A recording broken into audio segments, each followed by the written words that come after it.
Yulduz Usmonovani basseynga yalang'och holatda sakratmoqchi bo'lishganlar haqida Yulduz Usmonova gapirdi. Assalomu alaykum. Kanalimizni birinchi bor ko'rib turgan bo'lsangiz obuna bo'lishni va videoga like bosishni unutmang. O'zbekiston xalq artisti Yulduz Usmonova Daryo internet nashriga eksklyuziv intervyu berdi. Intervyuni Daryo muxbiri Feruz Muhammad tashkillashtirdi. Yulduz Usmonova suhbat davomida nima sababdan kino faoliyatini yakunlagani haqida gapirdi.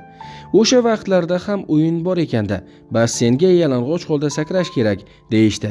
Men yalang'och sakramayman dedim. Xo'p deyishdi. Xo'p deya turib boshqa bir qizni boshiga xuddi menikidagi qilib soch o'rnatishib, xuddi menga o'xshatib o'ynatishibdi. Uni boshqalar sezmayapti, lekin boshqa qiz ekanini bilib turibman. Men bunaqa ishni xohlamayman dedim. Rejissyorlarda ham o'yin ko'p. Shundan so'ng kinoda rol o'ynashni yig'ishtirdim.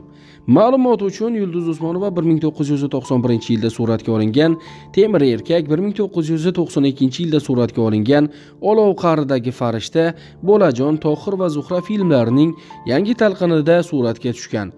Bir qancha filmlarda o'z rolini o'zi ijro qilib ko'rinish bergan.